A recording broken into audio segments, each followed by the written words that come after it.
اعوذ باللہ من الشیطان الرجیم بسم اللہ الرحمن الرحیم۔ اللہ رب العزت قرآن مجید میں ارشاد فرماتا ہے وَمَا خَلَقْتُ الْجِنَّ وَالْإِنسَ إِلَّا لِيَعْبُدُونَ، ہم نے جن و انس کو اپنی عبادت کے لیے پیدا کیا۔ تو پتہ چلا کہ انسان بھی اور جن بھی اللہ کو راضی کرنے، اللہ کی عبادت کرنے، اللہ کو خوش کرنے کے لیے پیدا کیے گئے۔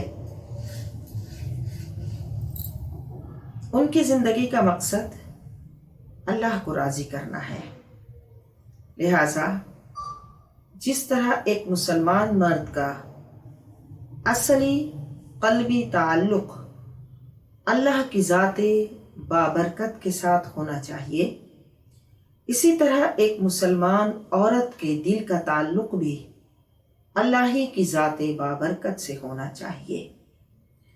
جس طرح ایک مرد مسلمان کو یہ فکر ہونی چاہیے کہ وہ اللہ کو راضی کرے، تو ایک مسلمان عورت کی فکر بھی یہی رہنی چاہیے کہ اس کا رب العزت، اس کا پیدا کرنے والا اس سے راضی ہو جائے۔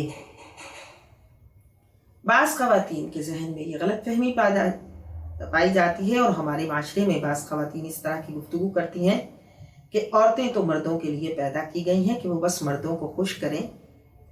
تو ایسی بات نہیں، بات یہ ہے کہ ایک عورت پر شادی کے بعد سب سے زیادہ حقوق اس کے شوہر کے ہوتے ہیں کہ اس کو چاہیے کہ وہ اپنے شوہر کے حقوق پورے کرے اور اپنے شوہر کو راضی رکھنے کی کوشش کرے۔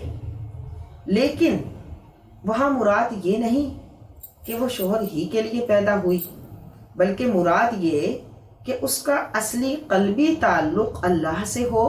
وہ جو شوہر کو خوش کرے تو شوہر کو بھی اللہ کی رضا حاصل کرنے کے لیے خوش کرے، اور شوہر کو اسی طریقے سے خوش کرے جس طریقے سے اللہ راضی ہوتا ہے۔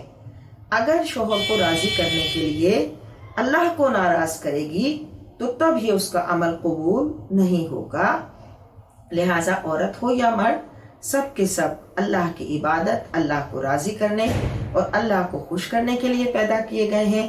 ان کا قلبی تعلق اپنے رب سے جڑا ہونا چاہیے، اور پھر اس قلبی تعلق کے ساتھ ان کے جتنے تعلق ہیں ان تعلق کو وہ اس قلبی تعلق کے سائے میں نبھائیں، تاکہ صحیح طریقے سے اس کا اجر و ثواب پائیں۔